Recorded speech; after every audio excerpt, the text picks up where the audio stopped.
daw mas makasama pa Ito na mga kababayan si Bato. Tuloy. kay Senator Ronald Bato de la Rosa ang pandededma niya sa International Criminal Court o ICC. Ayon kay ICC Assistant to Counsel Attorney Cristina Conti, posibleng ma-issuehan pa ng warrant of arrest si Bato dahil hindi niya pinapansin ang request ng ICC na ma-interview siya kaugnay pa rin sa investigasyon nito sa war on drugs. Lagot ka, Bato! Nako, ayan na ang ICC. Kinakabahan na si Bato, no? Kinakabahan na si Bato. Larry de Guzman, late ka na. Kinakabahan si Bato.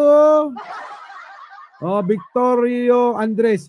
Sir Mike, kaya natanggal yan sa cabinet. Nahuling Oo nga, alam natin yan. Ha?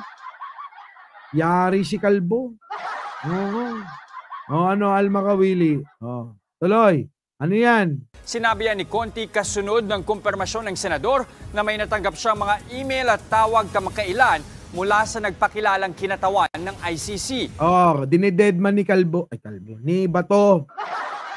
Ramonita Navarro. Di ba? Dinededma ni Bato yung kanyang mga tawag ng ICC. Yung gusto siya makausap, kunan ng pahayag, kunin ng mga opinyon, kaya malamang mga kababayan si Bato, ito, baka bigla na lang ito hulihin ng ICC. Malay nyo ngayon taon. Diba? Kinakabahan niya mga yan. Pero hindi niya ito sinasagot dahil hindi raw siya naniniwala na galing nga ito sa International Court. Kita nyo, yun ang palusot niya. Ang sinasabi niya mga kababayan, hindi naman galing sa International Court yan. Malay ko ba kung fake news yan? Paano mo malalamang fake yan kung hindi mo pupuntahan? Baka natatakot mga kababayan na kapag punta niya ron, pusasan. Ano? Ha? Liana Bronner. Maxi. Natatakot na pumunta sa ICC sa patawag. Baka mamaya pagpunta niya ron, hindi na makauwi. Dalhin na doon. Dalhin na doon sa kulungan ng ICC. Paano nga Vancouver, di ba? Paano mo malalamang legit yan kung di mo pupuntahan? Sana isama na rin si Digong, malamang. Iwas to the max si Bato. Kaya nga baka iwarat na to Biruin mo, hindi ka dumadalo. Siguro iniisip niya, ayoko nga, baka mamaya pusasan nyo ako dyan. Isakay nyo na ako sa eroplano nyo. Dalhin nyo na ako kung saan. Kaya natatakot. Si Bato, takot na takot. Bato! Langya ka, kala ko, maisog ka. Takot ka pala.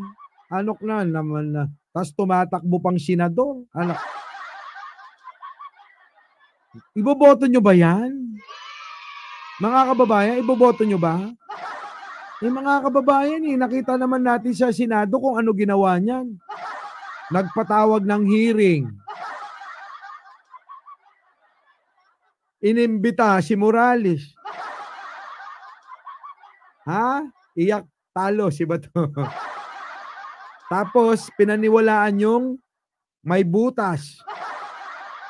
Sarap, no? Sarap, no? Butas pinaniniwalaan ni Bato.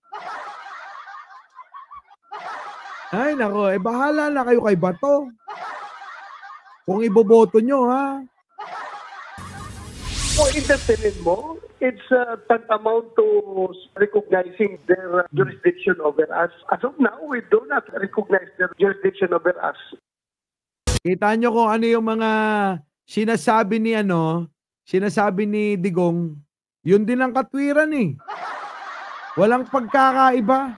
Wala daw jurisdiction. Paulit-ulit sila, walang jurisdiction. Ang ICC. Ganun no? Oo, kasi legit ang butas ng puncher. Sakit sa ulo. Kaugnay po ng balitang yan, makakausap natin si ICC Assistant to Counsel Attorney Cristina Conti. Magandang umaga po sa inyo, Attorney Conti. Magandang umaga. Una po sa lahat, confirm lang po namin itong sinasabi po ni Senator Bato na tumatawag sa kanila. May information po ba kayo na ICC representatives kaya talaga yan?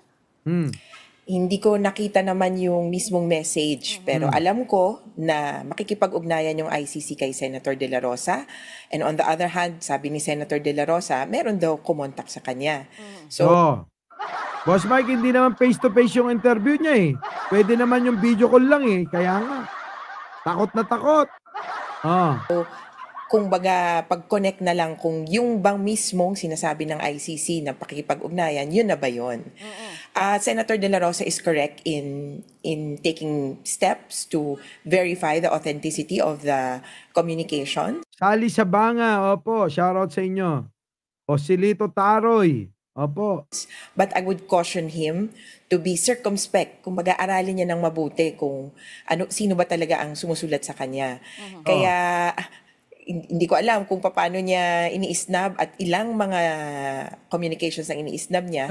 Pero Tatawa-tawa si Bato. Susunod na, iiyak na yan.